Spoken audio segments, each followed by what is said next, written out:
वैष्णवय जग वैष्णवांचा धर्म भेदा भेद भ्रम अमंगल ऐकाजी तुम्ही भक्त भागवत कराल ते हित सत्य करा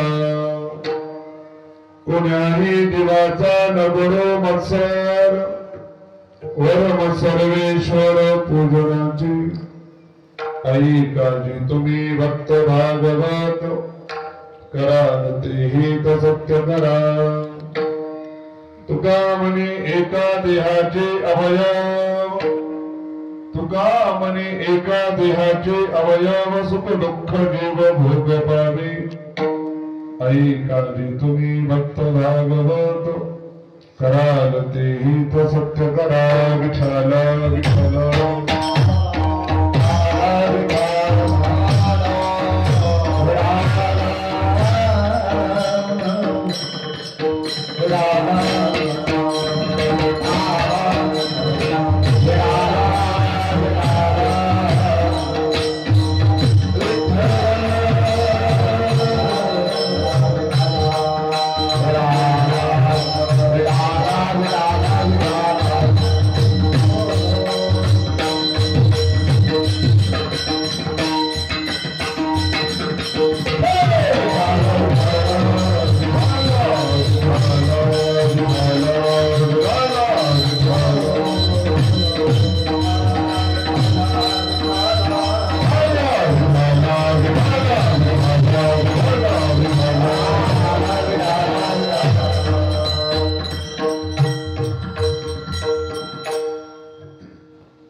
मनोजवं मारुतुल्यवेगं जितेन्द्रियं बुद्धिमतां वरिष्ठं पातात्मजं वानरयूतमुख्यं श्रीरामदूतं शरणं प्रपद्ये शरदुन्दसमाकारे परब्रह्मस्वरूपिणी वासरापीठनिलये सरस्वती नमोऽस्तुते सदाशिवसमारम्भां शङ्कराचार्यमध्यमाम् अस्मदाचार्य पर्यन्तां वन्दे गुरुपरम्पराम् कर्पूरगौरं करुणावतारं संसारसारं मुनिगेन्द्रहारं सदा वसन्तं हृदयारविन्देन भवानी सहितं नमामि गङ्गाधरन्दरमणीयजटाकलापम् गौरीरन्दरविभूषितवामभागम् नारायण प्रियमनन्दमदापहारम् वाराणसीपुरपतिं भज विश्वनाथम् महायोगपीठे भीमरथ्याम् वरं पुण्डरीकाय दातुं मुनीन्द्रैः समागत्य तिष्ठन्तमानन्दगन्धम् परब्रह्मलिङ्गं भजे पावनम्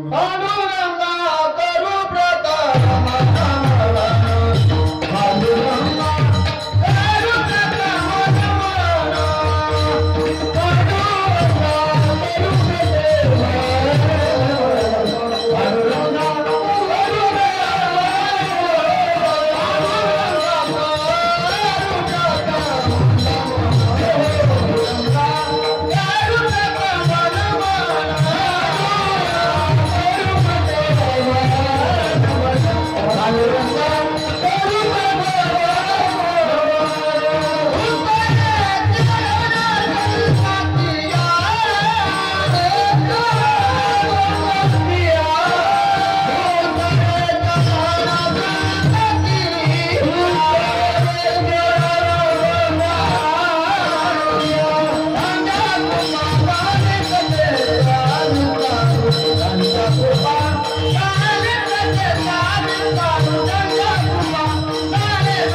दुसरे चरण संतांच्या त्यांच्या कृपादाने कथेचा विस्तार बाबाजी सद्गुरु दास तुकारायांनी केली स्मरण होय सकळ विद्यांचे अधिकरण तेच बंधो श्री चरण श्री गुरुंजे ते नमस्कार मी आता विष्णुमय जग वैष्णवांचा धर्म विष्णुमय जग वैष्णवांचा धर्म भेदा भेद भ्रम अमंगळ ऐका जे तुम्ही भक्त भागवत कराल ते हित सत्य करा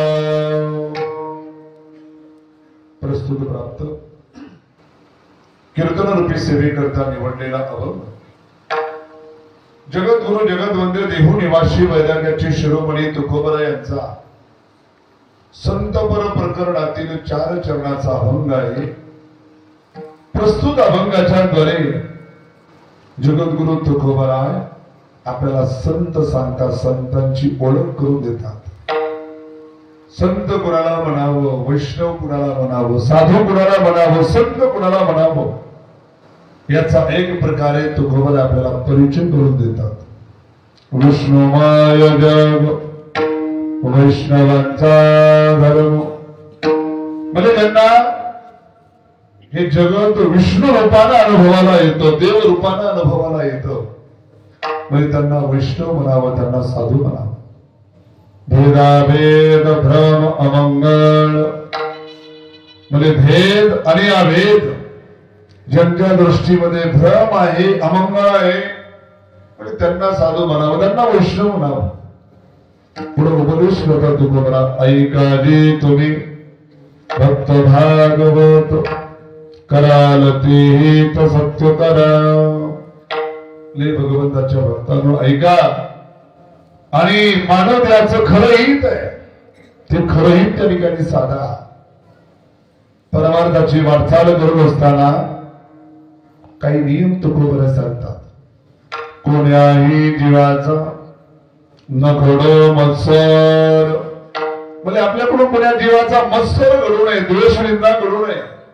म्हणजे का वर्म सर्वेश्वर पूजनाचे, सर्वेश्वर परमात्म्याच्या पूजनाचं वर्म आहे की कोण्याही जीवाचा मत्सर आपल्याकडून घडू नये। आणि जर घडला काय होतं म्हणजे देवाचा मत्सर केल्याप्रमाणे जसं शरीर आहे, शरीरामध्ये वेगवेगळ्या प्रकारची अवयव आहेत, कोण्याही अवयवाला होणारं सुख किंवा दुःख त्याचा परिणाम जसा जीवावरती होतो तसं कोण्याही जीवाचा मत्सर केला तर तो देवाचा मत्सर केल्याप्रमाणे। तुका म्हणे एका देहाचे अवयव सुख दुःख जीव भोग पावे विठाला विठाला।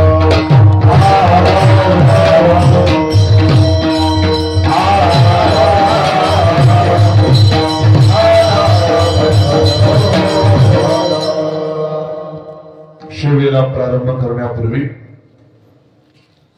वक्तव्य नात्याने द्यावासा अल्पसा परिहारतो असा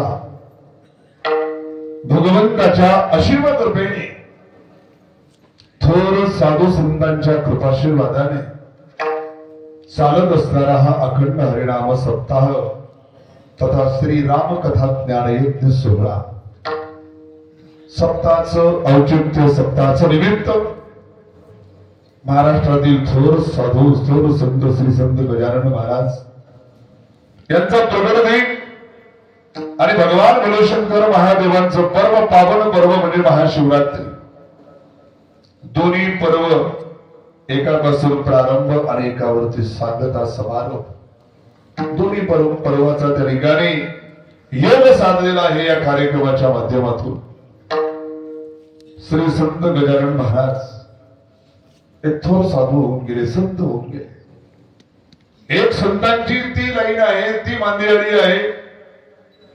ज्ञानोबराय, नामदेव महाराज, नाथ महाराज, तुकोबराय, निळोबराय, ती एक वेगळी लाईन।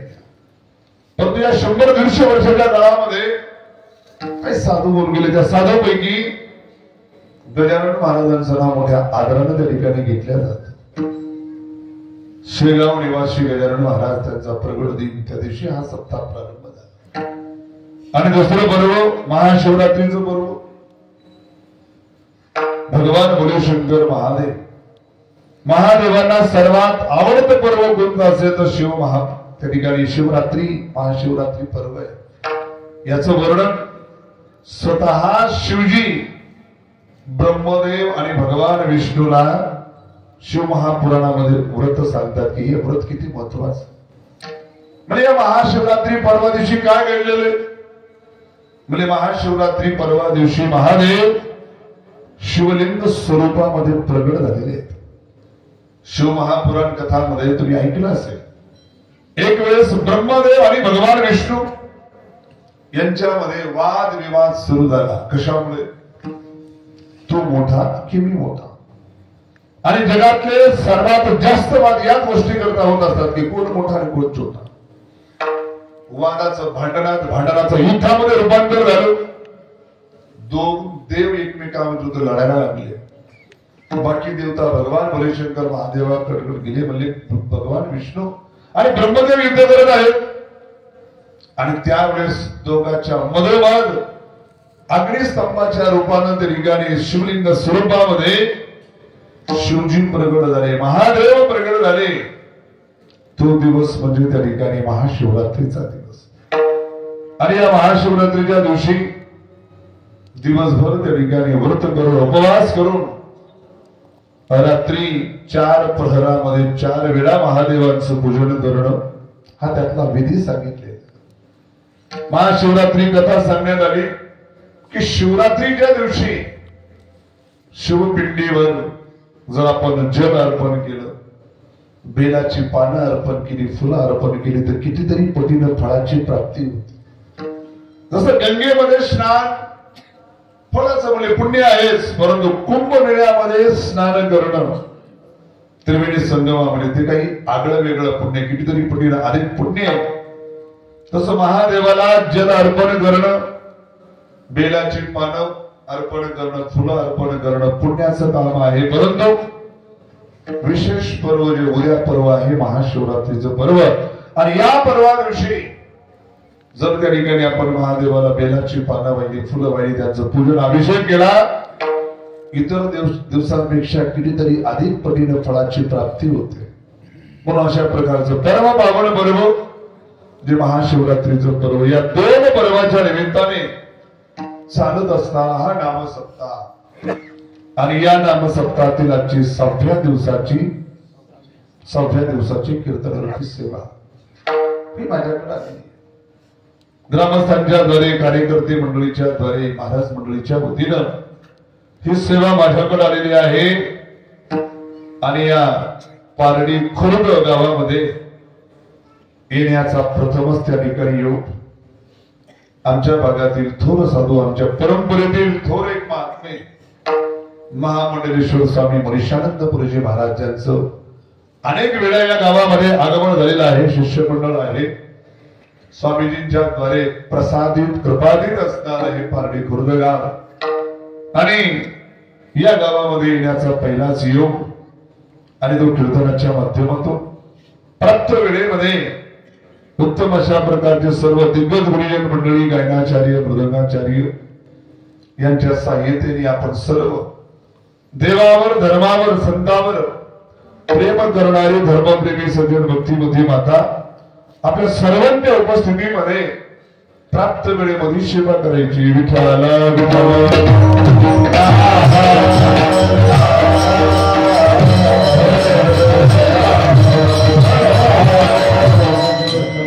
सेवेकरता आपण अभंग निवडलेला आहे जगद्गुरु तुकोबरायांचा.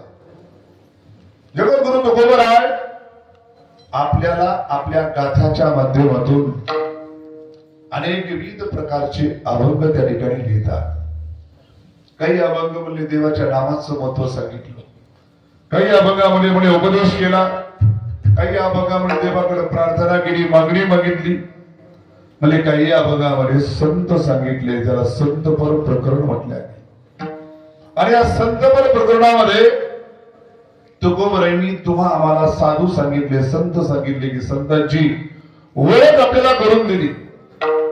साधूची संतांची ओळख म्हणा परिचय म्हणा तीन प्रकारानं तुकोबरांनी आपल्याला करून दिलेलं. एक प्रकार आहे साधूचं संतांचं चरित्र तुकोबरांनी आपल्याला सांगितलं. दुसरा साधूचा महिमा आपल्याला सांगितला आणि तिसरं म्हणजे साधूची संतांची लक्षणं आपल्याला सांगितली. चरित्र, महिमा आणि लक्षण तीन माध्यमाच्या बरेच संत आपल्या समोर तुकोबरांनी मांडले. अवले तुकोबरांनी मांडले बरोबर आहे, परंतु आम्ही साधूचं चरित्र का बरं ऐकून घ्यावं? आमच्या जीवनामध्ये काय घडणार? माणूस कसा झाला? स्वार्थी झाला.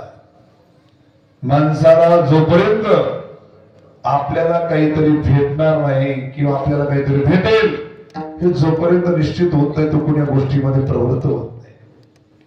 तो काळ गेला, निष्ठेचा काळ. परंतु आजच्या काळामध्ये मला या गोष्टीपासून काय लाभ, मला काय मिळणार, मला काय भेटणार, ही प्रवृत्ती माणसाची वाढली. म्हणजे साधूचं चरित्र आम्ही ऐकावं. या चरित्र ऐकलेलं आम्हाला काय लाभ होणार?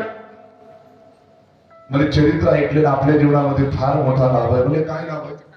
म्हणजे आपलं जीवन जगत असताना आपल्या जीवनामध्ये काही प्रसंग येतात. कसे प्रसंग?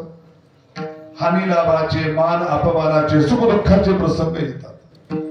कधी कोणी आपल्याला बोललं, वाईट बोललं, शिवीगाळ केली, अपमान केला, काय होतं? आपलं मन प्रसन्न होतं का? दुःखी होतं मन, क्षुब्ध मन होतं. आणि अशा प्रसंगामध्ये जर आपल्या डोळ्यासमोर एखाद्या साधूचं चरित्र असेल तर आपल्या मनाला होणारं दुःख कुठंतरी कमी व्हायला मदत होते. विचार करा, कोणी आपला अपमान केला, शिवगाळ केली, आपल्याला मारहाण केली, काहीतरी शब्द बोलले, आपलं मन दुःखी होतं, कष्टी होत. त्यावेळेस आपण जगद्गुरु तुकोबरांचं चरित्र डोळ्यासमोर आणावं. अहो, तुकोबरांच्या जीवनामध्ये असा प्रसंग घडला तर तुकोबरांनी काय केलं? ज्यावेळेस तुकोबरांना मंबाजी बुवांनी काठ्यानं मारहाण केली, खूप मारलं. रात्री कीर्तनाला नेहमीप्रमाणे तुकोबराय उभे लागले. तुकोबरांनी पाहिलं दररोजचे टाळेकरी दिसतायत, दररोजचे सोते आहेत, फक्त एक माणूस दिसत नाही, त्याचं नाव मंबाजी बुवा. ज्यानं दुपारी मारलं होतं तुकोबराय. तुकोबराय म्हणतात भजनी मंडळात तुम्ही भजन चालू ठेवा, म्हणजे मी आलोच.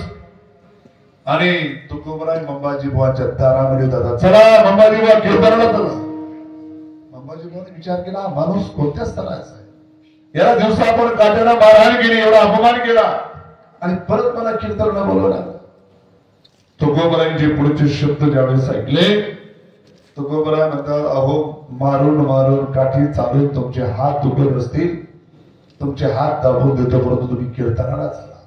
हे शब्द ऐकल्यानंतर त्या मंबाजी बुवांच्या मनाची काय अवस्था झाली असेल? कुठं तुकोबराय एवढी मारहाण होऊन, एवढा अपमान होऊन तुकोबरायांनी कधी मनाला लावून नाही घेतलं. मग आपल्या जीवनामध्ये थोडस दुःख आलं, थोडस कष्ट आलं तर आपण किती मनाला लावून घेतो? त्या तुकोबरायांचं नाव घेतो, तुकोबरायला जगद्गुरु म्हणतो, तुकोबरायला डोक्यावर घेऊन नाचतो आपण. मग त्या तुकोबरायांना लोकांनी नाही सोडलं, तुकोबरायांनी अपमान सहन केला. आपण तर तुकोबरायांच्या पायाची धूळ सुद्धा होण्याच्या लायकीची नाही. मग आपला थोडासा कोणी थोडासा अपमान केला तर आपण एवढं मनाला का बरं लावून घ्यावं? साधूचं चरित्र डोळ्यासमोर असेल तर आपल्या मनाला कुठंतरी होणारं दुःख कमी व्हायला मदत होते. समजा आपण रस्त्यानं चाललो, चलता चलता एखादा तंबाखू खाणारा, गुटखा खाणारा आणि त्याला पिचकारी मारली, त्याचे काही थेंब तुमच्या कपड्यावर आले, तुम्ही काय म्हणता? येऊ द्या म्हणता का? आणखी पहिले शब्द आले, तुझे डोळे गेले का? तुला दिसत नाही का? अहो, नाथ महाराजांचं त्यावेळेस डोळ्यासमोर तो चित्र आठवा, चरित्र आठवा. नाथ महाराजांच्या अंगावर एकदा नाही, दोनदा नाही, 100 वेळापेक्षा जास्त वेळ. आणि तो कोणाला गुणभक्त होता का? यवन अंगावरी तुगला प्रसाद देवणी मुक्त केला. 108 वेळा तो तुगला. शेवटी त्याला उपरती झाली, मला महाराज चुकलं बरं का, माफ करा. नाथ महाराज मदत आले, मला दररोज गंगेचं एकदा स्नान करायचं. आज तुझ्यामुळे 108 वेळा स्नान घडलेले, मला जास्त पुण्य प्राप्त झालं तुझ्यामुळं. त्याला प्रसाद देऊन त्याला मुक्त केला. हे नाथ महाराजांचं चरित्र. मग आपल्या जीवनामध्ये काळामध्ये सहज कोणाचं काही उडून जर आपल्या कपड्यावरती आलं, आपल्या मनाला होणारं दुःख ते कुठंतरी कमी व्हायला मदत होते. विठ्ठल विठ्ठल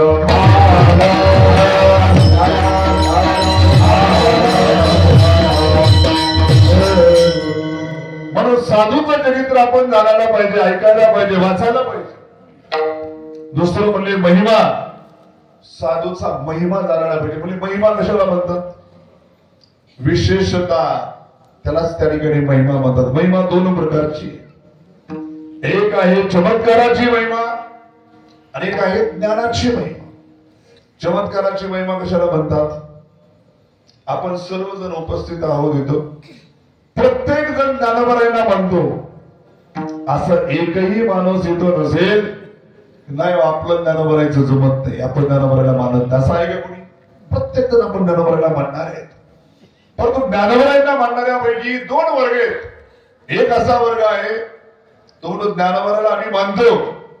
कशामुळे मानतो? मला ज्ञानोबरायांनी भिंत चालवली म्हणून आम्ही ज्ञानोबरायला मोठे मानतो. ज्ञानोबरायांनी दिड्यामुखी वेद बोलवले म्हणून ज्ञानोबरायला आम्ही मोठं मानतो. एक मला ज्ञानोबरायांनी आपल्या पाठीवरती मांडे भाजले म्हणून ज्ञानोबराय मोठे. म्हणजे चमत्काराला पाहून नमस्कार करणारा एक वर्ग आहे आणि दुसरा वर्ग म्हणजे आम्हाला चमत्काराशी काही देणं घेणं नाही, ज्ञानोबरायला आम्ही मोठं याच्यामुळे म्हणतो. म्हणून ज्ञानोबरायांनी आम्हाला ज्ञानेश्वरी दिली म्हणून ज्ञानोबराय मोठे. ज्ञानोबरायांनी अमृत अनुभव दिला, हरिपाठ दिला, अभंग दिले.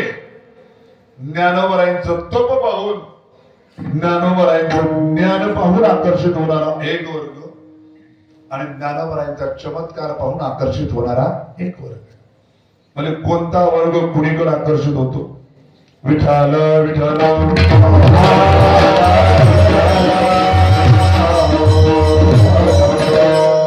कोणता वर्ग कुणीकडे आकर्षित होतो? म्हणजे ज्याचा परमार्थ वरवरचा परमार्थ आहे ना, तो चमत्कार पाहून नमस्कार करत असतो. वरवरचा परमार्थ म्हणजे ज्याचा परमार्थ मुरलेला नाही, रुजलेला नाही, कामापुरता परमार्थ करणार, काहीतरी देवाकडून पाहिजे म्हणून देवाचं भजन करणारा, वास्तविक देवाचा तो भक्त नसतो. आणि असा भक्त देवाला, देवाचा चमत्कार किंवा संतांचा चमत्कार पाहून संतांना किंवा देवाला नमस्कार करणारा. उदाहरण द्यायचं झालं, आपल्या गावामध्ये शिव मंदिर आहे, महाशिवरात्री पर्व आहे आणि काही वर्षापूर्वीचा प्रसंग आठवा. 5-6 वर्षापूर्वी, 8-10 वर्षापूर्वी त्या शिव मंदिरामध्ये जाणाऱ्याची गर्दी किती होती आणि या 2-3 वर्षामध्ये शिव मंदिरामध्ये जाणाऱ्याची गर्दी किती? गर्दीमध्ये फरक, ही तफावत का जाणवली?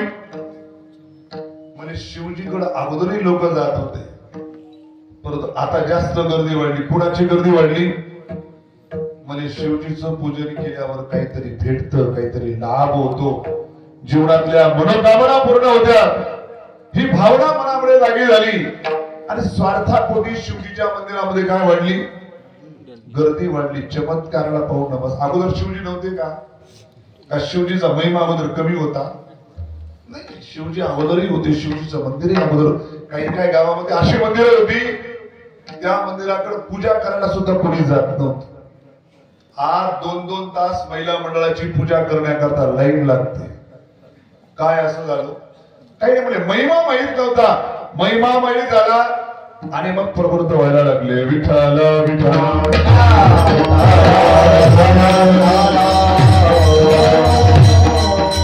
म्हणून महिमा जाणून घेतला पाहिजे. महिमा जाणल्याशिवाय माणूस कोणत्याच गोष्टीकडे प्रवृत्त होत नसतो. उदाहरण द्यायचं झालं, तुम्ही गुजरातला गेला असाल, पोरबंदरला. त्या पोरबंदरला महात्मा गांधींचं जन्मस्थान आहे आणि तिथं काचेमध्ये महात्मा गांधींनी वापरलेल्या वस्तू ठेवलेल्या आहेत. आम्ही ज्यावेळेस गेलो पाहिलं तर एक चप्पल अशी मस्तपैकी काचेमध्ये ठेवलेली, स्वच्छ काच, त्याला गालीच्या, त्याच्यावर फूल वाहिलेलं. एक जणांनी विचारलं, स्वामीजी आपण चपलीला घराच्या बाहेर ठेवतो, इथे चप्पल काचामध्ये, तिला गालीच्या खाली हात राहिला, तिच्यावर फूल, काय मिळेल? म्हणजे चपलेचं महत्व आहे, चप्पल कोणी वापरली हे महत्वाचं. महात्मा गांधींनी चप्पल वापरली म्हणून या शपलेचा महिमा वाढला, महिमा वाढला म्हणून तिला चांगलं स्थान भेटलं, तिला फुल व्हायला भेटलं, लोक तिचं दर्शन घ्यायला लागले. कशामुळं? म्हणजे महिमा माहीत झाला. महिमा माहीत नसेल तर कोणी फेकून दिली असती बाहेर. तुम्ही म्हणाला मी कधी जावं, कुठं? पोरबंदरला जावं. आपल्या जवळ जर तुम्हाला असा प्रसंग पाहिला असेल, तुम्हापैकी बरेच जण शिष्य मंडळी आहेत आमच्या स्वामीजींचे, स्वामी मनीषानंद महाराजांचे. रुढीपाटी आश्रमावर तुम्ही बरेच जण गेला असाल. रुढीपाटी पासून स्वामीजीचा ते 4 किलोमीटरवर एक आश्रम आहे, 3 किलोमीटरवर अंधारवड मारुती म्हणतात. 3च किलोमीटर रुढीपाटी पासून पुढं तिथं स्वामीजींच्या मनीष महाराजांच्या गुरुजीची समाधी आहे. जुनं एक हनुमान मंदिर आहे आणि त्या समाधीजवळ एक खोली आहे, ज्या खोलीमध्ये ते स्वामीजी राहायचे, मनीष महाराजांचे गुरु. तिथं एक काचेमध्ये स्वामीजीनं ज्या ज्या वस्तू वापरल्या, कोणत्या? स्वामी मनीषानंद महाराजांचे गुरु, ज्यांचं नाव गुरुनाम गुरु स्वामी दिव्यानंद गुरुजी महाराज. त्यांनी वापरलेली खडा, त्यांनी वापरलेली काठी, त्यांनी वापरलेली गोधडी, त्यांनी वापरलेली चप्पल, त्यांनी वापरलेला चष्मा, त्यांनी वापरलेले ग्रंथ, सगळ्या वस्तू अशा काचेमध्ये सजवलेल्या आहेत. त्या वस्तूंना का बरं महत्व प्राप्त झालं? पण त्याच्या पाठीमागं महिमा जोडलेला आहे. त्या वस्तूला स्थान का प्राप्त झालं? म्हणजे मोठ्या महाराजांना त्या देखील वस्तू वापरलेल्या आहेत.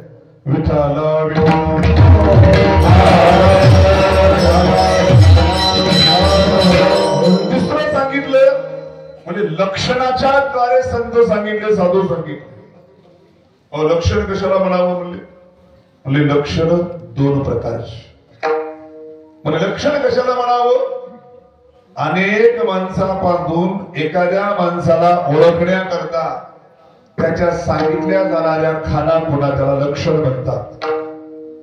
लक्षण म्हणतात त्याला. लक्षण 2 प्रकारचे, अंतरंग आणि बहिरंग लक्षण. म्हणजे बहिरंग लक्षण कशाला म्हणावं? आपल्या मनामध्ये काय गोष्टी असतो? वारकरी संप्रदायातील एखादा साधू म्हणजे कसा असतो? धोतर घातलेलं, गुरुशब्द घातलेलं, डोक्यावर फेटा किंवा टोपी, गळ्यामध्ये तुळशीच्या माळा, उभा गंध लावलेला, एखादी पताका घेतलेली. आपण म्हणतो कोणीतरी महाराज आहे, कोणीतरी साधू आहे.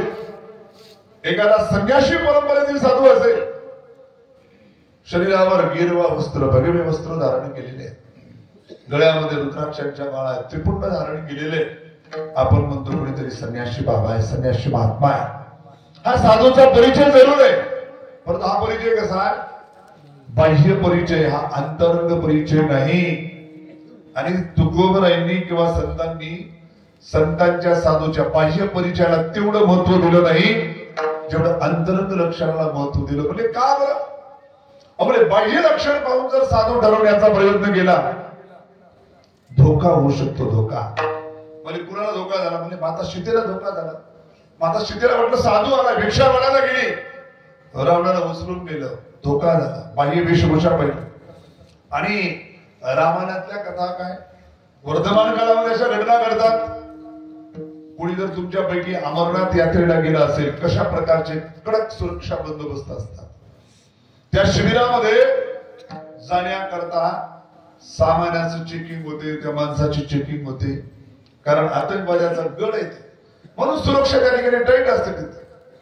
आणि एखाद्या आतंकवादी त्या ठिकाणी साधूचा वेश धारण करून जातात, भगवी वस्त्र घातले, गळ्यामध्ये माळा घातल्या, त्रिपुंड धारण केला.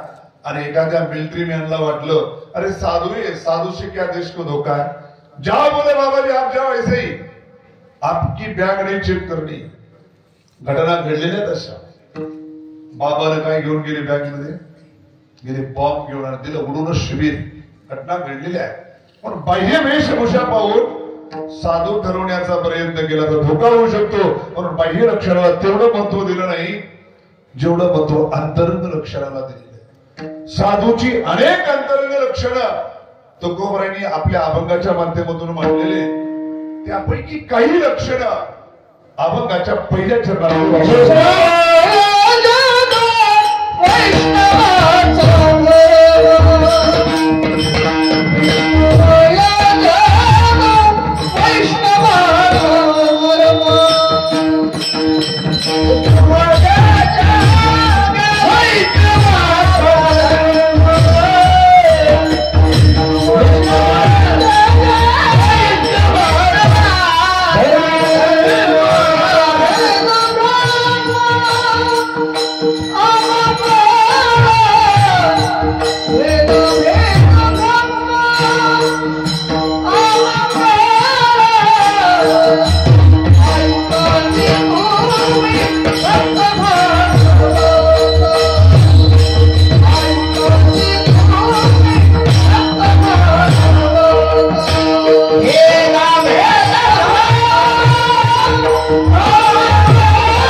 विष्णुमय जग वैष्णवांचा धर्म वेद भ्रम अमंगळ। पहिल्या चरणामध्ये तुकोबराय साधूची लक्षणं सांगतात। म्हणजे साधू कुणाला म्हणावं, वैष्णव कुणाला म्हणावं। विष्णुमय जग म्हणजे जगत ज्यांना विष्णू रूपाने अनुभवाला येते त्यांना साधू म्हणावं, त्यांना वैष्णव म्हणावं। अवले तुकोबरायांनी इथं शब्द काय वापरला, वैष्णव शब्द वापरला। विष्णुमय जग वैष्णवांचा धर्म म्हणजे वैष्णव शब्दाचा अर्थ काय होतो, विष्णू हो अयम इति वैष्णव, जो विष्णूचा आहे, विष्णूचा भक्त आहे। मग महादेवाचे भक्त तुकोबरायांनी सोडून दिले का, दुसऱ्या देवाचे भक्त सोडून दिले का?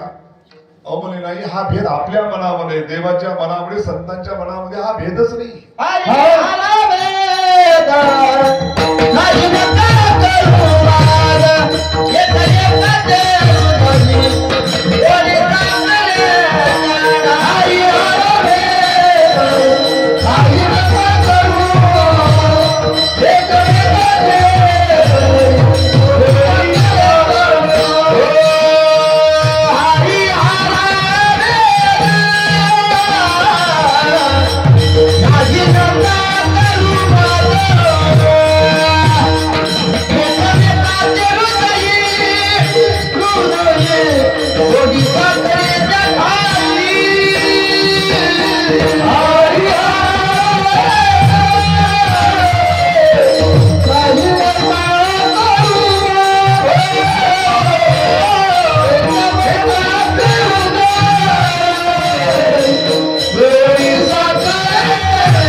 नाही नका करू वाद। आपल्या देवामध्ये भेद, देव एकच आहे मुळामध्ये। आपण म्हणतो आपल्या धर्मामध्ये किती देव आहेत, आपल्याला जर कोणी विचारलं अहो हिंदू धर्मामध्ये, सनातन धर्मामध्ये देव किती आहेत, आपण छाती लोकपणे सांगतो म्हणजे आमच्याकडे 33 करोड देवता आहेत। ज्या धर्मामध्ये आपण जन्माला आलेलो त्या धर्माचं सामान्य ज्ञान सुद्धा आपल्याला नसतं। आपण छाती लोकून सांगतो की 33 कोटी देवता आहेत। आपल्या धर्माचं सामान्य ज्ञान आपल्याला पाहिजे। 33 कोटी शब्द वापरला, 33 कोटी शब्दाचा अर्थ 33 करोड देवता नाही। कोटी शब्दाचे अर्थ दोन होतात, एक अर्थ होतो कोटीचा करोड आणि एक अर्थ होतो प्रकार। 33 कोटी देवता म्हणजे 33 प्रकारचे देवता आहेत, नक्की 33 करोड देवता। हिंदू धर्म सोडून इतर धर्मियांकडे पहा, धर्माविषयी त्या ठिकाणी त्यांना ज्ञान असतं, सामान्य ज्ञान असतं। परंतु हिंदू धर्मातील किती लोकांना धर्माचं ज्ञान आहे, आपला देव कोणता, आपले ग्रंथ कोणते, आपले संत कोणते, आपली गीता काय आहे, विष्णू सहस्त्रनाम काय आहे, संप्रदाय काय आहे, आपल्याला काही देणे गेलं नसतं। परंतु इतर हिंदू समाज सोडून इतर धर्मियांकडे जरा पहा, धर्माविषयी त्या ठिकाणी किती कडवट असतात, किती धर्मवेडे असतात, धर्माचं ज्ञान असतं।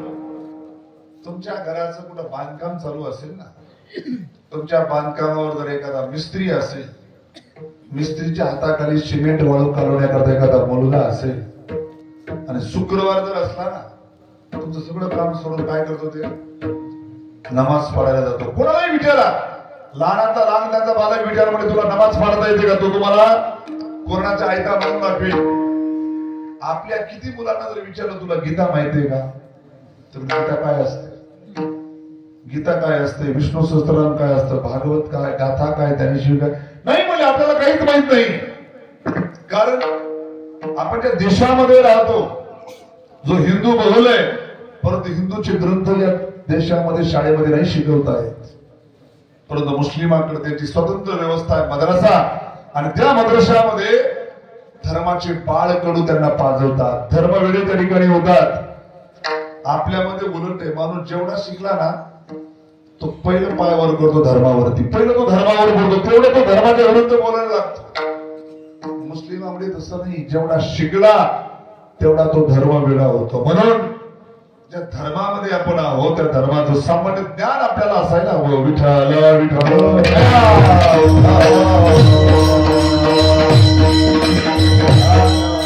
देव एकच देव आहे, देव अनेक नाही, 33 प्रकारची असू शकतात। म्हणजे 33 प्रकार झाले, एक कसे बनतात, जसं बोले एखादी स्त्री आहे, तिला वेगवेगळी नावाने रूप असतात.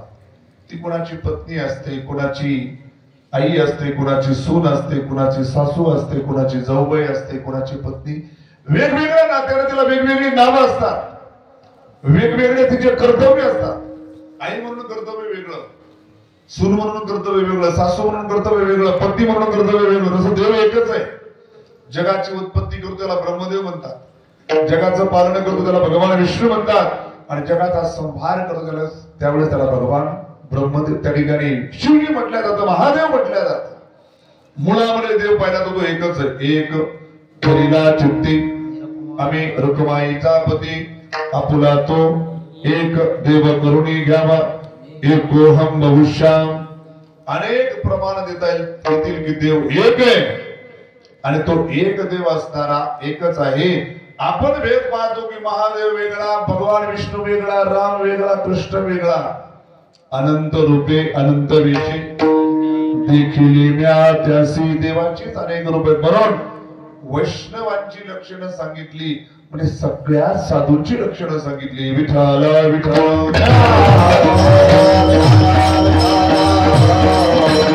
लक्षण सांगितलं. विष्णुमाय जग वैष्णवांचा धर्म. म्हणजे जगत आपल्याला दिसतो ना डोळ्यानं, हे साधूला, संताला, वैष्णवाला हे जग दिसत नाही, म्हणजे देव दिसतो या जगामध्ये. अवले कसं शक्य आहे? जर आम्हाला हे दगड विटा माती घर रस्ते दुकान मकान शेत हे सगळं दिसत असेल तर साधूला तेच दिसायला पाहिजे, आणि साधूला जर देव दिसतो तो देव आम्हाला सुद्धा दिसायला पाहिजे.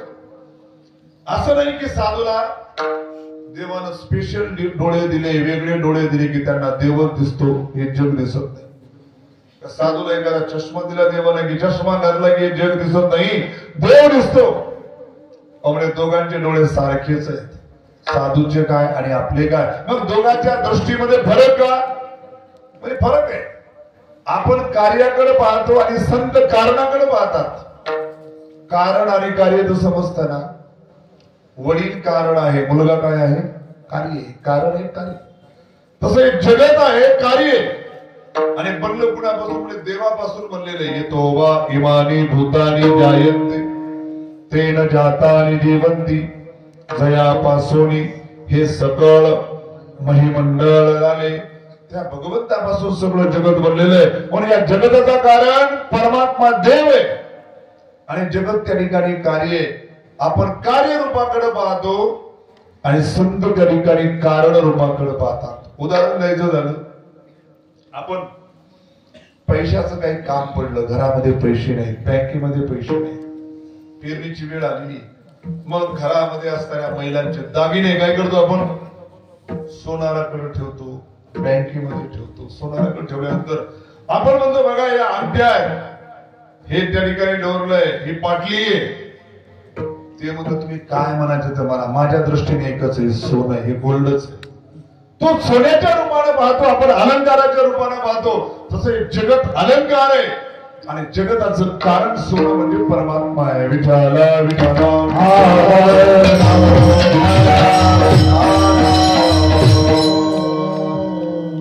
पूर्वी साखरेपासून काही वस्तू तयार केल्या जायच्या. वस्तू म्हणण्यापेक्षा जीव प्राणी तयार केले जायचे. घोडा, हत्ती वगैरे साचे असायचे, आणि साच्यापासून ते बनवले जायचे.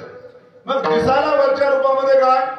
आपण चहा बनवायचा, म्हणजे टाका एक घोडा चहा मध्ये काय खीर बनवायची, 2 हाती टाका म्हणजे खिरीमध्ये. हाती टाका म्हणजे साखरेचे हाती बनवलेले, दिसायला आकार वेगवेगळे दिसते, परंतु त्याच्यामध्ये भरलेलं काय आहे? साखर जशी भरलेली आहे. तसं या जगाचा आकार जरी वेगवेगळा दिसत असला, परंतु या जगामध्ये भरलेलं काय आहे? म्हणजे परमात्मा भरलेला. सर्व मोती पाये एक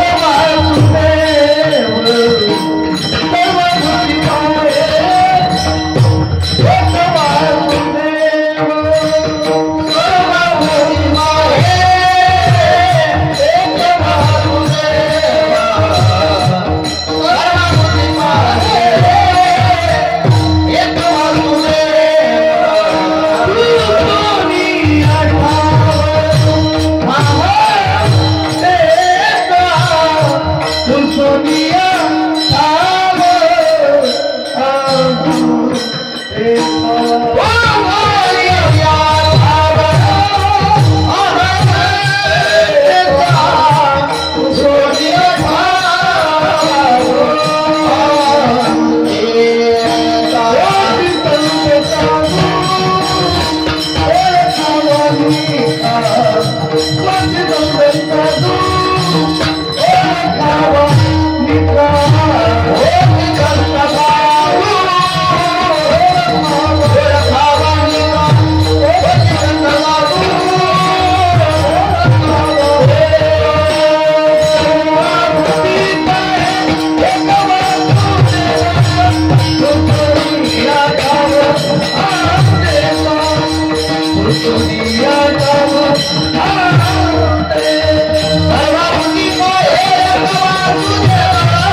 एक वासुदेव पुसोरिया ठाव अहंतेचा सर्व म्हणे देव पाहण म्हणे साधूचं लक्षण आहे म्हणे हे जगतच साधूंना देवाच्या रूपाने अनुभवाला येतं याला आणखी वेदांताच्या दृष्टीने एक कारण सांगितलं वेदांतामध्ये तुम्ही एक दृष्टांत ऐकला असेल अनेक वेळा कोणता रज्जू सर्पाकार भासिले जगदंबर म्हणजे हलक्याशा अंधकारामध्ये जास्त प्रकाश नाही जास्त अंधकार नाही एखादा दोरीचा तुकडा दारासमोर पडलेला आहे आणि त्या दोरीच्या तुकड्याला पाहिले की भार झाला एखाद्याला कशाचा म्हणजे साप निघाला दारामध्ये साप निघाला काठी आणा म्हणजे बॅटरी आणा दोघं तिघं काठ्या घेऊन आले दगड घेऊन आले म्हणजे साप निघाला दारामध्ये साप नव्हता काय होती ती दोरी होती एकानं टॉर्च आणली आणि चमकवल्या बरोबर मला अरे साप नाही तर दोरी आहे दोरीला आपण साप समजत होतो मग जी भीती होती त्या दोरीपासून सापाची ती भीती निघून गेली तसं हे संपूर्ण जगत सापासारखं भासमान आहे म्हटले म्हणजे हे जगत कशावर भासायले म्हणजे परमात्मा रूपी अधिष्ठान सत्ता जसं दोरीवरती सापाचा भास झाला तसं देवावरती या जगाचा त्या ठिकाणी भास आहे संपूर्ण जगत भासमान आहे म्हणजे या जगाला भासमान कसं म्हणावं भास अनेक प्रकारचे सांगितले शास्त्रामध्ये 3 प्रकारच्या सत्ता सांगितल्या एक प्रातिभासिक सत्ता एक व्यावहारिक सत्ता आणि एक पारमार्थिक सत्ता रात्री आपण झोपतो झोपेमध्ये एखाद्याला स्वप्न पडलं एखादा माणूस तलवार घेऊन तुमच्या पाठीमागे लागला स्वप्नामध्ये आपण घाबरतो स्वप्नामध्ये आपल्याला कोणीतरी सोन्याचं म्हणा पैशाचं म्हणा काठोडं आणून दिलं स्वप्नामध्ये आनंदही होतो जागा झाल्यावर कुणी असं म्हणतं का तो माणूस कुठे गेला तलवार घेऊन पाठीमागे लागला होता ज्ञानदेव माने पाहता माझी रे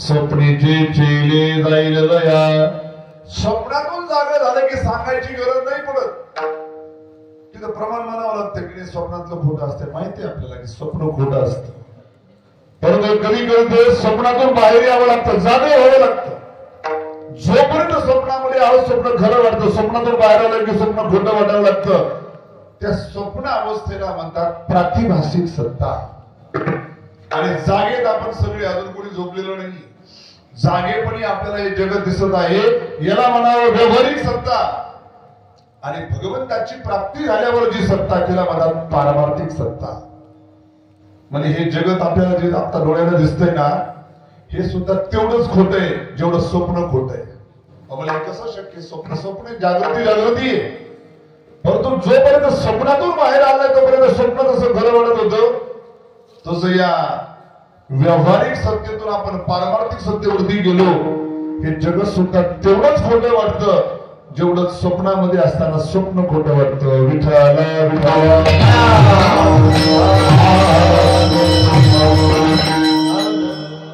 उदाहरण दिलं आपण सर्पाचं, दोरीच. म्हणजे हे जगत देव कसा आहे हे आपल्याला सिद्ध करायचंय. परमात्मा कसा आहे हे जगत नसून परमात्मा कसा आहे. म्हणजे शास्त्रामध्ये काही पारिभाषिक शब्द आहेत. काय शब्द आहेत म्हणजे ज्याच्यावर भास होतो त्याला म्हणतात अधिष्ठान, भास होण्याला म्हणतात अध्यास, आणि जे भासल्या जातं त्याला म्हणतात अध्यस्त. जसं दृष्टांतामध्ये दोरी काय आहे? अधिष्ठान आहे. दोरीवरती सापाचा भास होणं हा अध्यास आहे, आणि दोरीवरती भास कशाचा झाला? सापाचा. साप अध्यस्त आहे. आणि वेदांत शास्त्रामध्ये एक नियम सांगितला, अध्यस्त वस्तू ही अधिष्ठानापेक्षा कधीच वेगळी नसते. म्हणजे तो भासलेला साप दोरीपेक्षा वेगळा होता का? वेगळी सत्ता का? म्हणजे वेगळा नव्हताच, भासला तो. तस हा प्रपंच, हा संसार भासलेला आहे परमात्मरूपी अधिष्ठान सत्तेवरती. जसं दोरीवर साप भासला तसं देवावर हे जगत भासते. दोरीची सत्ता वेगळी, त्या सर्पाची सत्ता वेगळी, सत्ता नव्हती दोरीपेक्षा. तसं या जगाची सत्ता सुद्धा देवाच्या सत्तेपेक्षा वेगळी नाही. म्हणून जगत रसून काय आहे? देव रूप आहे. विष्णुमय जग वैष्णवांचा धर्म. पुढे सांगितलं भेदाभेद भ्रम अमंगल. पहिल्या चरणाच्या उत्तरार्धामध्ये तुकोबरा काय म्हणतात? भेदाभेद भ्रम अमंगल. तीन शब्द आहेत. भेदाभेद, भ्रम आणि अमंगल. म्हणजे भेदाभेद शब्दामध्ये दोन शब्द, एक भेद आणि एक अभेद. भेद कशाला म्हणावं आणि अभेद कशाला म्हणावं? भेद जर माहिती झाला, तो माणूस वेगळा, त्याचं शरीर वेगळं, माझं शरीर वेगळं. भेद. तो त्या घरातला, मी या घरातला. भेद. तो त्या गल्लीतला, मी या गल्लीतला. भेद. तो त्या गावातला, मी या गावातला. भेद. तो त्या पार्टीतला, मी या पार्टीतला. भेद. याला म्हणावं भेद. वेगळेपणा म्हणजे भेद. आणि अभेद म्हणजे आम्ही एका घरातले, आम्ही एका गल्लीतले, आम्ही एका गावातले, आम्ही एका देशातले, आम्ही एका राज्यातले. याला म्हणावं अभेद. एकाकार दृष्टी पाहणं त्याला म्हणावं अभेद. भिन्न भिन्न वेगवेगळेपणा पाहणं त्याला म्हणावं भेद. विठ्ठला विठ्ठला. आपण भेद पाहतो. भेद कोणता? तो माणूस वेगळा, तो माणूस वेगळा, तो माणूस वेगळा, तो माणूस वेगळा. हा भेद आहे. परंतु तुकोबरा म्हणतात हा भेद भ्रम आहे. कशामुळे भ्रम आहे? अरे सगळ्यामध्ये म्हणजे देवच भरलेला आहे. तो भिन्न भिन्न कशा प्रकारचा झाला? उपाधीच्या योगानं तो वेगवेगळा वाटतोय. वास्तविक मुळे आपण एकच आहे. आपण जे सर्व आहोत आपल्यामध्ये काय? सर्वगती राम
एक सूर्य प्रकाशक सर्वस्वी.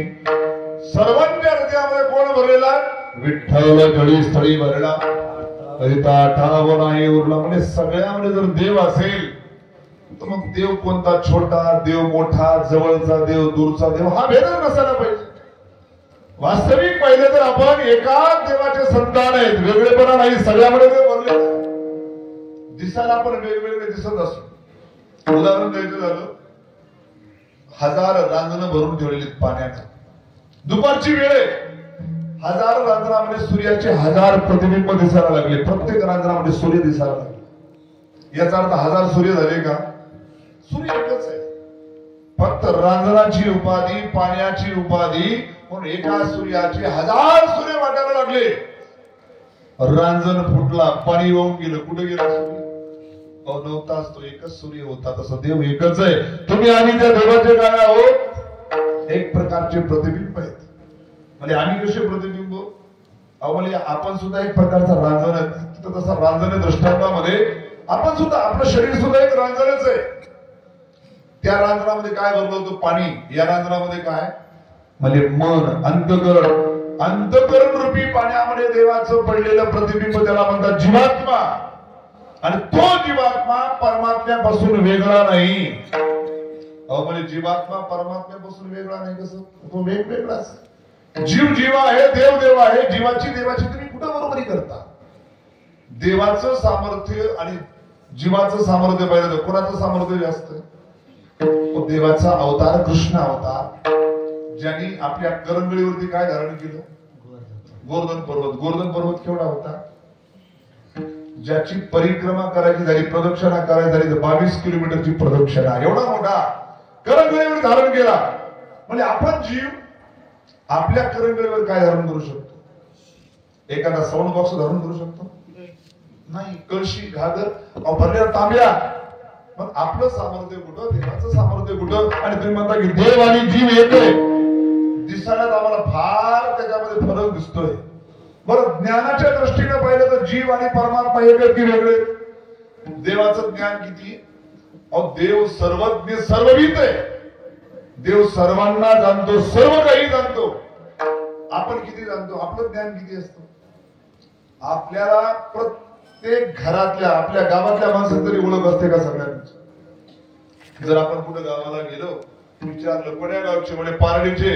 म्हणे आमच्या तिथं पाहुणे नाही. लक्षात बोला, आमचं गाव फार मोठं आहे असं म्हणे तिकडच्या गलीला असेल.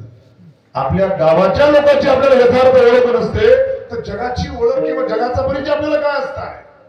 परंतु देवाचं ज्ञान फार मोठं ज्ञान आहे. देवाला सर्वज्ञ, सर्वविद म्हटलेलं आहे. समजा आपण एखादं ज्ञान घेतलं, एखादा डॉक्टर झाला. डॉक्टर झाला म्हणजे त्याला सर्व जगातलं ज्ञान आलं का? म्हणजे जगाचं सोडू द्या, इंजिनिअरिंग क्षेत्र, दुसरं क्षेत्र जाऊ द्या, वैद्यकीय क्षेत्रात तरी नसताना सगळं येतं का? त्याच्याकडे गेलो म्हणजे डोळ्याला दिसणं झालं, मला दुसऱ्या डॉक्टरकडे जा, मी हाडाचा डॉक्टर आहे. म्हणले आम्ही, आमचे दात दुखतात, दात बदलायचे, दात टाकायचे. मला मी दाताचा डॉक्टर नाही. मी कशाचा डॉक्टर? म्हणले डोळ्याचा डॉक्टर आहे, कान नाक घसा तब्येचा डॉक्टर आहे. वेगवेगळं क्षेत्र, आपलं ज्ञान अपुरं आहे. म्हणून माणसानं ज्ञान प्राप्त झाल्यावर कधी अहंकार करू नये की मी फार मोठा ज्ञानी आहे. ज्या वेळेस आपल्याला कशाचा अभिमान झाला ना, आपण देवाची आठवण करावी. देव केवढा आणि आपण केवढे. किती आपण किती शिकलेले असू दे, किती चांगल्या प्रकारचं ज्ञान असू द्या, देवाच्या समोर आपण झिरो झिरो. पण कधी आपण अहंकार धारण करू नये. आम्ही काशीमध्ये ज्या गुरुजीकडे शिकायचो, न्यायशास्त्र आहे. 6 शास्त्रापैकी एक शास्त्र आहे न्यायशास्त्र. आणि त्याचे भारताचे नंबर 1 चे विद्वान ज्यांचं होतं डॉक्टर वशिष्ठ त्रिपाठीजी. डॉक्टर म्हणजे काही इंजेक्शन द्यायला डॉक्टर नव्हते. पीएचडी डिलीट केल्यानंतर सुद्धा डॉक्टर एक उपाधी प्राप्त होते आणि ग्रस्त होते ते. पण त्यांच्याकडे माझ्यासारखे अनेक ब्रह्मचारी संन्यासी शिकायला असायचे आणि डोळे बंद करून शिकवायचे. एवढं त्यांना ज्ञान होतं, त्यांना पुस्तकात पाहायची गरज नव्हती. कधी कधी आम्ही म्हणायचो, गुरुजी आपको न्याय शास्त्र का सब कुछ ज्ञान है, न्याय शास्त्र का कुछ आता नहीं होगा, ऐसे होगा ही नहीं, आपको सब कुछ आता होगा. त्या गुरुजी मध्ये एवढी विनम्रता होती. विनम्रता शिकावी मोठ्या माणसाकडून. कशी विनम्रता असावी ते गुरुजी म्हणायचे, अरे ब्रह्मचारी हमारे जीवन में न्याय शास्त्र का उतना ही ज्ञान है.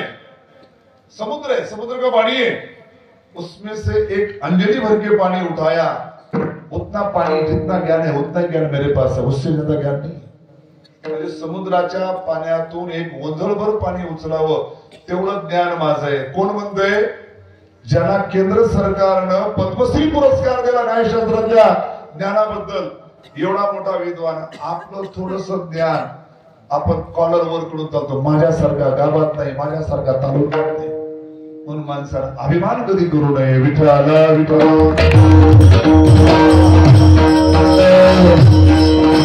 म्हणजे देव आणि जीव दोघांचं त्या ठिकाणी ज्ञान वेगळं आहे, ताकद सामर्थ्य त्या ठिकाणी वेगवेगळं आहे. मग दोघांमध्ये जो भेद दिसतो म्हणजे भेद नाही.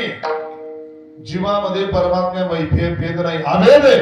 म्हणजे भेद कशाने वाटायला लागला? उपाधीच्या योगाने भेद वाटायला लागला. रांजणाची उपाधी जशी आली, पाण्याची उपाधी आली, तसं या शरीराची उपाधी, मनाची उपाधी, इंद्रियांची उपाधी, म्हणून तुम्ही आम्ही असे वेगवेगळे दिसायला लागलो. या उपाध्या सोडल्या सगळ्यामध्ये एकच गोष्ट भरलेली ते म्हणजे चैतन्य. आणि चैतन्य रूपाने सगळे आपण कसे आहोत? एक आहोत. पण आपल्यामध्ये जो भेद दिसतो तो वेगळा, तो वेगळा. हा भेद भ्रम आहे. आणि तो कसा आहे म्हणजे अमंगळ आहे. अमंगळ म्हणजे जोपर्यंत आपल्या मनामध्ये ना देव आणि मी वेगळा आहे, तो माणूस आणि मी वेगळा आहे, तोपर्यंत आपल्याला जन्म मरणाच्या चक्रामध्ये फिरावं लागतं. तोपर्यंत जन्म मरण आपलं समाप्त होणार नाही. विठाला विठाला विठाला.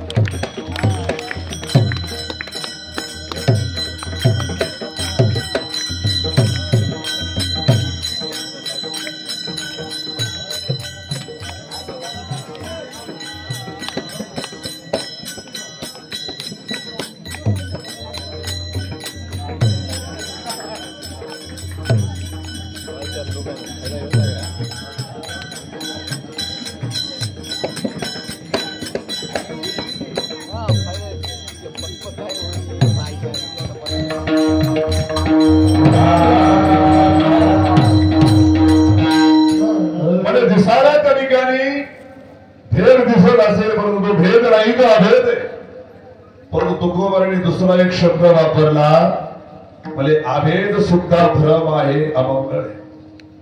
म्हणजे तुम्ही आताच म्हणले की सगळ्यामध्ये अभेद भेद पाहू नये, सगळ्यामध्ये सारखेपणा पाहावा, सगळ्यामध्ये देव पाहावा.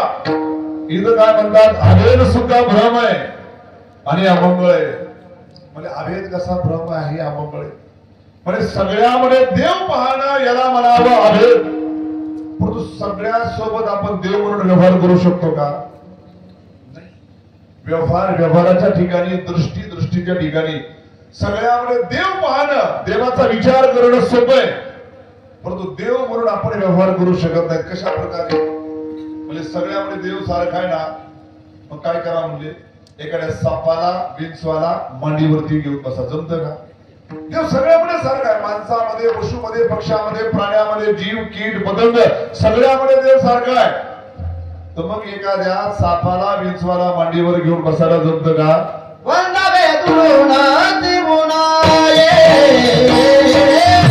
वंदावे दुरुना त्रिगुणाये, वंदावे दुरुना त्रिगुणाये, वंदावे दुरुना त्रिगुणाये.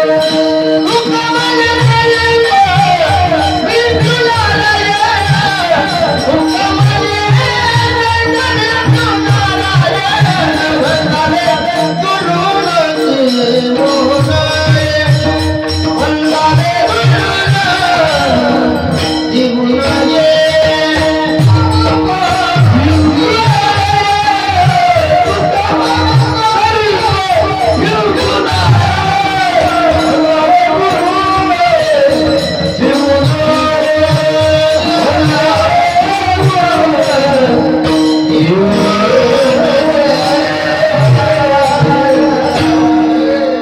उकमले सर्प विंचू नारायण वंदावे दुरून शिवणे.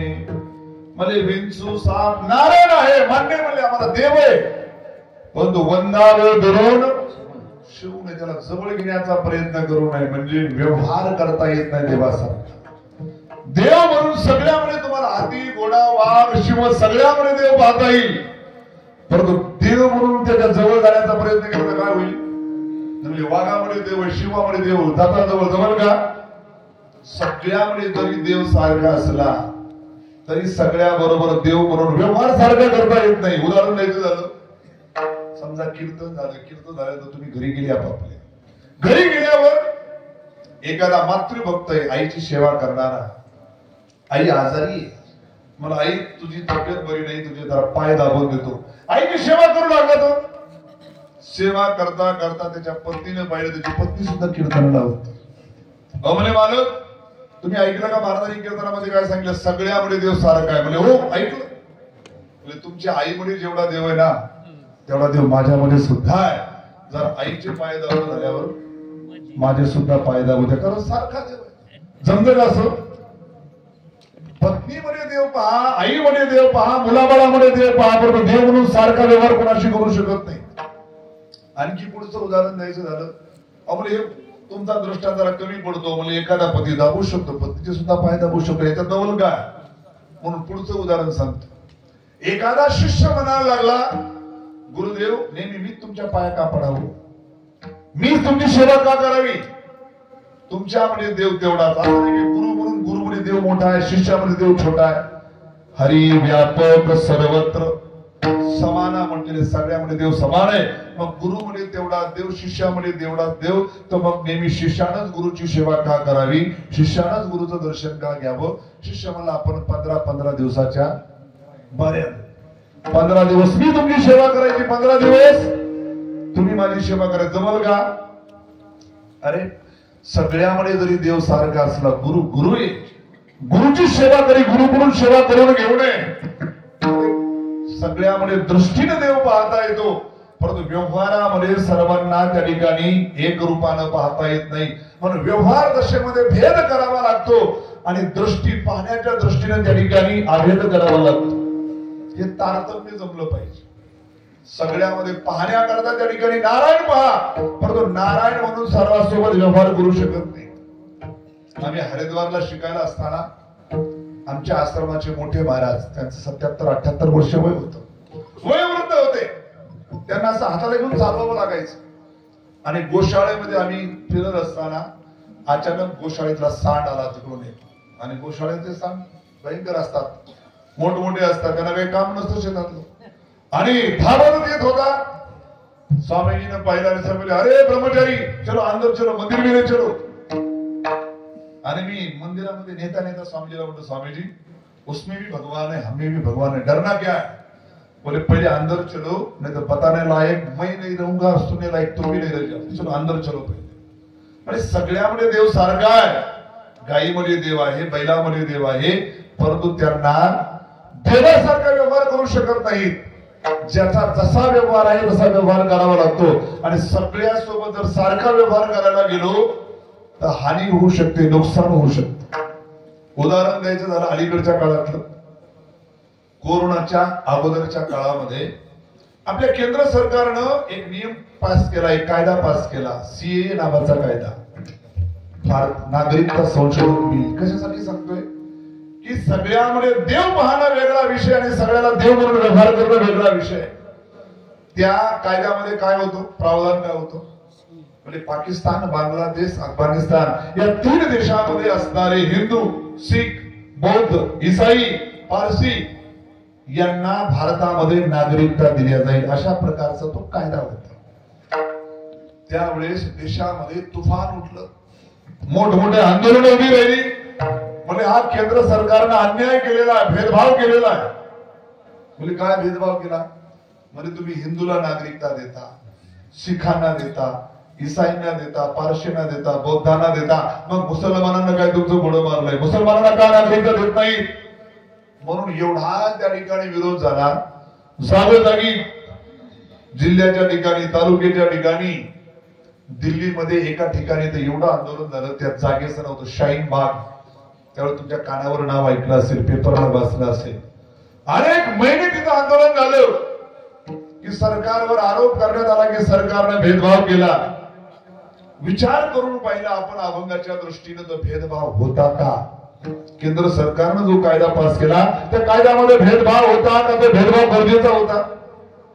तीन देश आहेत, पाकिस्तान असेल, बांगलादेश असेल, अफगाणिस्तान असेल, तिन्ही देशामध्ये कोण आहेत? सगळे मुस्लिम आहेत. आणि मुस्लिमांना मुस्लिमापासून धोका नाहीये. धोका कोणाला आहे? धोका हिंदूंना आहे. जिथं जे अल्पसंख्याक आहेत त्या अल्पसंख्याकांना धोका आहे. म्हणजे कुठे धोका? तिथं काय झालं तुम्ही पाहिलं काही महिन्यापूर्वी बांगलादेशमध्ये घटना घडल्या. कशा प्रकारे हिंदूंना रस्त्यावर आणून मारल्या गेली. हिंदू मुलींना, स्त्रियांना त्यांचे बलात्कार झाले, मंदिर तोडफोड झाली, पुजाऱ्यांना जेलमध्ये टाकलं, पुजाऱ्यांना मारलं. पाकिस्तानमध्ये बघा, बांगलादेशमध्ये बघा, अफगाणिस्तानमध्ये बघा, हिंदू सुरक्षित नाहीये. या देशामध्ये जेवढा मुस्लिम सुरक्षित आहे तेवढा इतर देशामध्ये त्या ठिकाणी हिंदू सुरक्षित आहे का? विचार करून पहा. ज्या वेळेस भारत आणि पाकिस्तान दोन वेगवेगळे देश झाले, कशा करता झाले? त्याचा हेतू काय होता? त्याचा हेतू हा होता की मुस्लिमांसाठी एक वेगळा देश तो म्हणजे पाकिस्तान आणि हिंदूसाठी एक वेगळा देश तो म्हणजे भारत. परंतु ज्या कामाकरता ज्या हेतून ही फाळणी झाली तो हेतू सिद्ध झाला नाही. त्यावेळी डॉक्टर बाबासाहेब आंबेडकरांनी, महात्मा गांधीने सांगितलं, गांधीजी ज्याच्या करता तुम्ही हे देशाचे तुकडे करत आहात तो हेतू तरी पूर्ण होऊ द्या. जेवढे पाकिस्तानमध्ये हिंदू आहेत त्यांना इकडे बोलवा, इकडचे जेवढे मुस्लिम आहेत त्यांना काय करा? तिकडे पाठवा. परंतु गांधीजींनी नाही ऐकलं. गांधीजी बोले जिसको जहां रहना है वही रहो. गांधीजी मोठे होते आणि गांधीजींची मर्जी चालली आणि गांधीजीची मोठ्या माणसाची थोडीशी झालेली चूक, त्याला थोडीशी तरी कशी म्हणा, आणि ती चूक आज केवढं मोठं स्वरूप तिने वाचले. आज ज्या देशामध्ये काही लोक म्हणतात की या देशामध्ये भेदभाव केला जातोय, आपल्या देशाने कधी भेदभाव केला? आणि या देशाने जर भेदभाव केला असता, फाळणी झाल्यानंतर, स्वातंत्र्य मिळाल्यानंतर या देशामध्ये 6 ते 7% असणारा मुस्लिम आज 70-75 वर्षानंतर 25-22% जवळपास पोहोचलेला आहे. आणि पाकिस्तानमध्ये त्या काळामध्ये 47ला हिंदू जो 7-8% होता तो आता 1% सुद्धा राहिलेला नाही. मग भेदभाव केला कोणी? आणि जर भेदभाव केला असता तुम्ही 7% तुम्ही 1% आला असता, परंतु कुठं पोहोचला तुम्ही? 25% आणि तिथं असणारा, पाकिस्तानमध्ये असणारा हिंदू मला आज 1% आला. 7-8%, 10% असणारा मला एक तर तुम्ही त्यांना मारलं, एक तर त्या ठिकाणी त्यांना देशाच्या बाहेर हकलून दिलं, किंवा त्यांना त्या ठिकाणी कन्वर्ट केलं, मुस्लिम बनवलं. आमच्या धर्मानं, आमच्या देशानं आम्हाला कधी भेदभाव शिकवलेला नाही. आपला धर्म काय शिकवतो? सर्वे भवन्तु सुखिनः, सर्वे सन्तु निरामया. आपल्या साधू संतांनी असं नाही म्हटलं हिंदू भवन्तु सुखिनः, असं नाही म्हटलं, सर्वे भवन्तु सुखिनः. तुम्ही कोण्या जातीतले, कोण्या धर्मातले असं, सर्वांचं हित व्हावं, सर्वांचं कल्याण व्हावं. ज्ञानोबरायांनी पसायदानामध्ये असं नाही मागितलं आता भारतात्मके देवे, नाही म्हटलं, आता विश्वात्मके, विश्वाचं कल्याण व्हावं ही आपल्या धर्माची शिकवण आहे. परंतु जिथं भेद करायला पाहिजे तिथं भेद करायलाच पाहिजे. केंद्र सरकारनं जो कायदा पास केला, सीए नावाचा कायदा, तो मुस्लिमांना वगळलं, हे चांगलंच केलं. तिथं भेदभाव करणं गरजेचंच होतं. म्हणजे का? म्हणजे आम्ही जगात जेवढे मनुष्य आहेत त्या सगळ्या मनुष्यामध्ये देव पाहतो, नारायण पाहतो. आमच्या दृष्टीमध्ये हेच आहे की जेवढे देहधारी आहेत, देहधारी काय? आम्ही दगडामध्ये, मातीमध्ये सुद्धा काय पाहतो? देव पाहतो. आमची शिकवण ही आहे. आम्ही देशाला सुद्धा काय म्हणतो? मातृभूमी म्हणतो, वंदे मातरम म्हणतो. तुम्ही तर वंदे मातरम सुद्धा बोलायला तयार नाहीत. आमची शिकवण वेगळी आहे. म्हणून जगामध्ये जेवढे काही मनुष्य आहेत, सगळ्या मनुष्यामध्ये, जीवामध्ये आम्हाला आमच्या संतांनी, शास्त्रांनी देव मानायला शिकवलेले. म्हणून जगातले सगळे जीव त्या ठिकाणी नारायण आहेत, परंतु सगळे नारायण जवळ घेण्याच्या लायकीचे नाहीत. तसं सगळ्यामध्ये देव आहे, परंतु सापाला, विंचवाला जवळ घ्यायला जमतं का? नाही. तसं पाकिस्तान, बांगलादेश, अफगाणिस्तान या देशामध्ये सुद्धा नारायण आहेत, परंतु नारायण कसे आहेत? सापासारखे नारायण आहेत, विंचवासारखे नारायण, जवळ घेण्याच्या लायकीचे नाही. एवढ्या देशाच्या सीमा कडकोट बंदोबस्तामध्ये असताना सुद्धा कधी या शहरामध्ये बॉम्बस्फोट, कधी त्या शहरामध्ये बॉम्बस्फोट. आणि तुम्हाला जर इथं नागरिकता देण्यात आली, त्या देशातल्या मुस्लिमांना मग ह्या गल्लीमध्ये बॉम्बस्फोट होत्या, त्या गल्लीमध्ये बॉम्बस्फोट, या बॉम्बस्फोटची त्या ठिकाणी कोण घेणार, जिम्मेदारी कोण घेणार? पण केंद्र सरकारनं जो निर्णय घेतला सीए कायद्यामध्ये मुस्लिम सोडून बाकी धर्मीयांना नागरिकता, हा भेदभाव दिसतो. परंतु भेदभाव कसा आहे तो करणं गरजेचंच आहे. सगळ्यामध्ये देव मानणं वेगळा विषय आहे, परंतु सगळ्याला देव म्हणून जसा व्यवहार होऊ शकत नाही तसं सगळ्यामध्ये नारायण मानणं वेगळा विषय आहे. परंतु सगळ्या नारायणाला देशात जागा जर दिली तर इथल्या नागरिकांनी जायचं कुठं? समुद्रामध्ये उड्या मारायच्या. अहो 20 ते 25% आहेत. भाषा वापरतात काय? 15 मिनिट के लिए पोलीस हटा दो. आणि ज्यावेळेस ते 50% येतील, 60% येतील, त्यावेळेस आपलं काय होणार आहे? हा विचार केल्यानंतर कधी कधी भीती वाटते. काळ कशा प्रकारे बदलत चाललेला आहे विचार करा. आपले आई वडील किंवा आपले आजोबा त्यांची मुलाबाळांची गणना कशी होती विचार करा. तुम्हाला चुलते किती, तुम्हाला आत्या किती?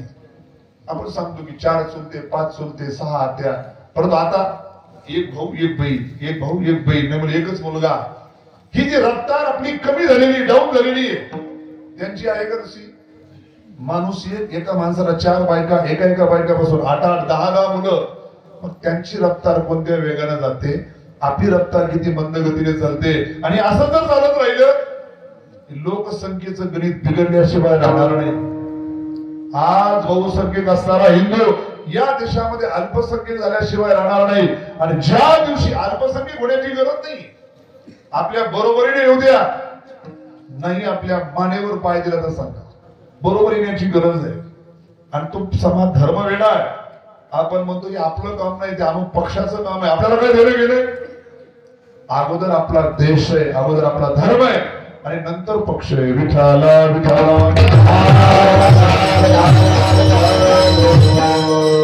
सगळ्यामध्ये देव महान, त्या ठिकाणी अभेद आहे. परंतु सगळ्या सोबत देव म्हणून व्यवहार करू शकत नाही. म्हणून म्हणतं भेदाभेद भ्रम अमंगळ. आणि त्यानंतर उपदेश केलेला आहे अभंगाच्या दुसऱ्या